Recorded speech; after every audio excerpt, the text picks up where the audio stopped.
আজকে রবিবার সকালবেলা আমি আর জ্যাসলিন চার্চে গেছিলাম। চার্চ থেকে ওই মোটামুটি 10টা নাগাদ ফিরেছি। তখনও কিন্তু রৌদ্রোজ্জ্বল ছিল চারিদিকে।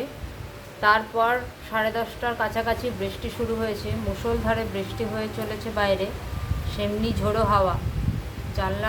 কিচেনের জানলা খোলাই যাচ্ছে না, খুললেই জলের ঝাপটা এসে ঢুকছে।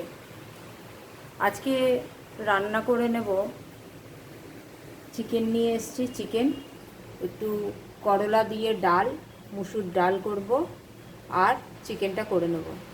ভাত করব না, ভাত কালকের অনেকটা আছে, আজকে দুপুরে ওটা শেষ হলে তারপর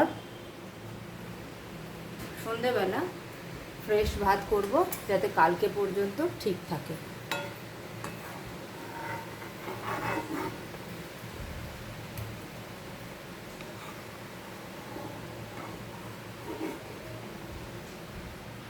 কাজ করতে করতে ডাল চাপিয়ে চিমনিটাও মুছে নিয়েছি পরিষ্কার করে, খুব নোংরা হয়েছিল।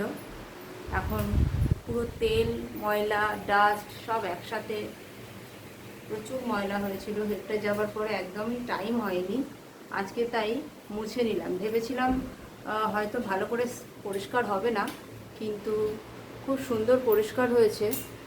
আর সেটা একটা জিনিস দিয়ে হলো, সেটা হচ্ছে এই আগের দিন যেটা দিয়ে তোমরা আমাকে দেখেছিলে কিচেন টপ পরিষ্কার করতে, সেটা দিয়েই কিন্তু খুব সুন্দর করে পরিষ্কার হলো। আমি মাইক্রোওভেনও মোটামুটি ওইটা দিয়েই কিন্তু পরিষ্কার করি, ভেতরে এবং বাইরে দু জায়গায় স্প্রে করে। করলা ডালের জন্য কেটে নিয়েছি সামান্য মোটা করে একটু করলা।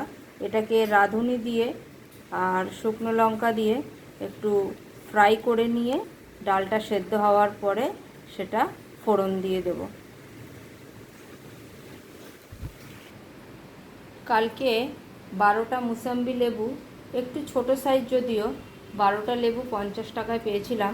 স্কুল থেকে আসার পথে সেটা কিনে নিয়ে এসেছিলাম, তাই এখন কেটে রেখেছি, ফ্রিজে ছিল। একটু গরম হোক, তারপরে জ্যাসলিন পড়ছে, তারপরে জ্যাসলিনকে দেব সেটা খেতে। করলাগুলো ধুয়ে নেব, তাই এই বাস্কেটটার মধ্যে তুলে নিচ্ছি। ভালো করে ধুয়ে যে ডালটা ফুটছে ওর মধ্যেই দিয়ে দেব, তাহলে সেদ্ধ হয়ে যাবে। বন্ধুরা, আজকে আমি তোমাদের আর একটা জিনিস দেখাই। দেখো, ফ্রিজের যে এই ডোরটা আছে, এই ডোরে আমরা বেশি কিছু রাখতে পারি না, কারণ এটা খুবই সরু একটা জায়গা থাকে। কিন্তু আমরা যদি এই ধরনের যে আমরা কলগেটের প্যাকেট বা কোনো কেকের ভেতরের যে এই প্লাস্টিকের যেগুলো থাকে সেটা, বা কোনো মশলার প্যাকেট যদি এইভাবে কেটে, হ্যাঁ, সামনে উপরটা কেটে দিয়ে আর এরকমভাবে কেটে যদি আমরা এখানটা এরকম রাখি, তো দেখো এখানে কিন্তু এর ভেতরে যে মশলাগুলো আমরা প্যাকেট কেটে ইউজ করি, সবের জন্য তো আলাদা আলাদা কন্টেনার করা মুশকিল, তাহলে তো প্রচুর কন্টেনার হয়ে যাবে, রাখতে অসুবিধা।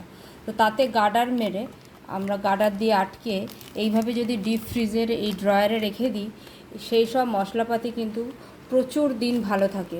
বিশেষ করে ডাস্ট ধরনের যে মশলাপাতি, যেগুলো বাইরে রাখলে বা গার্ডার বেঁধে রাখলেও কিন্তু নষ্ট হয়ে যাবে, যেমন ছাতু, বেসন থেকে শুরু করে সামান্য একটু অ্যারারুটের গুঁড়ো বা কর্নফ্লাওয়ারের গুঁড়ো, এরকম ধরো একটু কাশ্মীরি মির্চ বা নানা ধরনের এখন মশলা পাওয়া যায়, সেগুলো অল্প করে ইউজ করার পরে তোমরা কিন্তু এখানে এইভাবে সুন্দর করে গুছিয়ে দেখো, এরকমভাবে যদি তড়কা মশলা, হ্যাঁ, মিট মশলা, কাশ্মীরি মির্চ, তো এইভাবে যদি দেখো, সর্ষে পাউডার, এগুলো কিন্তু বহুদিন কিন্তু ভালো থাকে। এটা কি মশলা? এটা শুক্তো মশলা।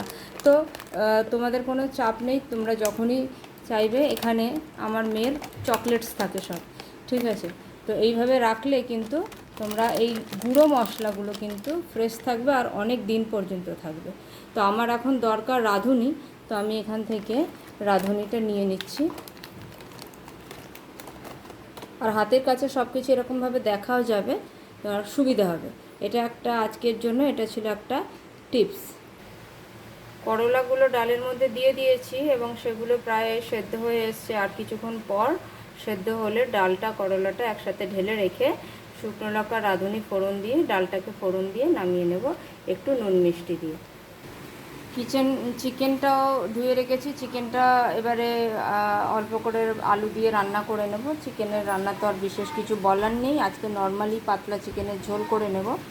তো আজকে এই পর্যন্তই। সবাই খুব ভালো থেকো, সুস্থ থেকো, আমাদের পাশে থেকো। চ্যানেলটি যদি ভিডিওগুলো তোমাদের ভালো লাগছে বন্ধুরা, তাহলে প্লিজ একটু লাইক কমেন্টস করে দিয়ে আমাদের পাশে থেকো।